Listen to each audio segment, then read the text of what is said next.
আজকে আমি জলপুর আচার তৈরি করলাম, আর কিভাবে তৈরি করলাম, কিভাবে তৈরি করলে সারা বছর খেতে পারবেন সেই সম্পূর্ণ প্রসেসটাই আপনাদের সাথে শেয়ার করব।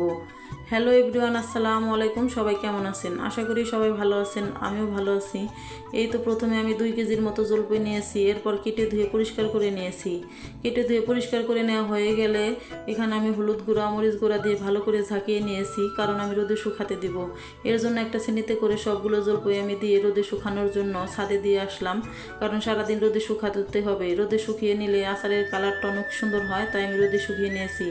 এরপর আমি শুকনো উপকরণগুলো রেডি করে নিয়েছি। সরিষা বেটে নিয়েছি, পাঁচফোড়ন গুঁড়া করে নিয়েছি, শুকনো মরিচ নিয়েছি, দারুচিনি, এলাচ, তেজপাতা, আস্ত রসুন থেতো করেও নিয়েছি। এরপর চলে আসি মূল প্রসেসে। এরপর চুলায় একটা পাতিল বসিয়ে দিয়েছি, পরিমাণ মতো সরিষার তেল দিয়ে দিলাম, দিয়ে কয়েকটা শুকনো মরিচ দিয়ে দিলাম। এরপর সেই রসুন, দারচিনি, এলাচ, তেজপাতা সব কিছু দিয়ে আমি ভালো করে নেড়ে চেড়ে নিয়েছি। নেড়ে চেড়ে নেওয়া হয়ে গেলে এখানে সেই জলপাইগুলো আমি দিয়ে দিলাম। জলপাই দিয়ে আমি ভালো করে নেড়ে দেব, অনবরত নাড়তে হবে, কারণ তাছাড়া নিচে লেগে যেতে পারে। এক একজনে এক এক রকম করে আচার বানায়, আমি আমার মতো করে বানিয়ে শেয়ার করলাম আপনাদের সাথে। ভুল ত্রুটি হলে ক্ষমার সুন্দর দৃষ্টিতে দেখবেন।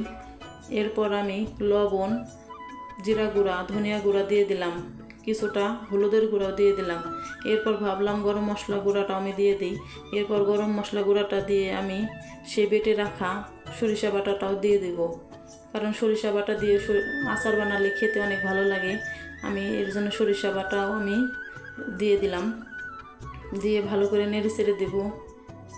আপনারা এই ভিডিওটি যদি ভালো লেগে থাকে তাহলে একটা লাইক, কমেন্ট করে পাশে থাকবেন। এরপর আমি ভালো করে নেড়ে চেড়ে দিতেছি। নেড়ে চেড়ে দেওয়া হয়ে গেলে সামান্য পরিমাণ চিনি দিয়ে দেব।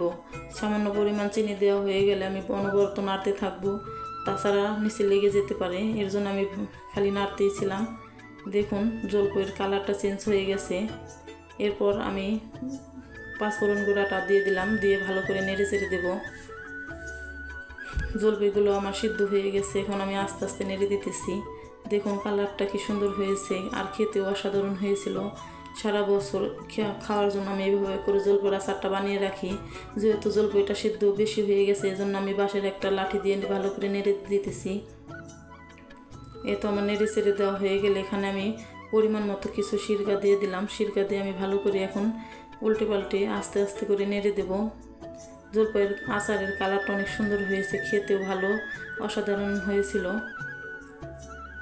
আপনারা ওইভাবে বাসায় ট্রাই করতে পারেন।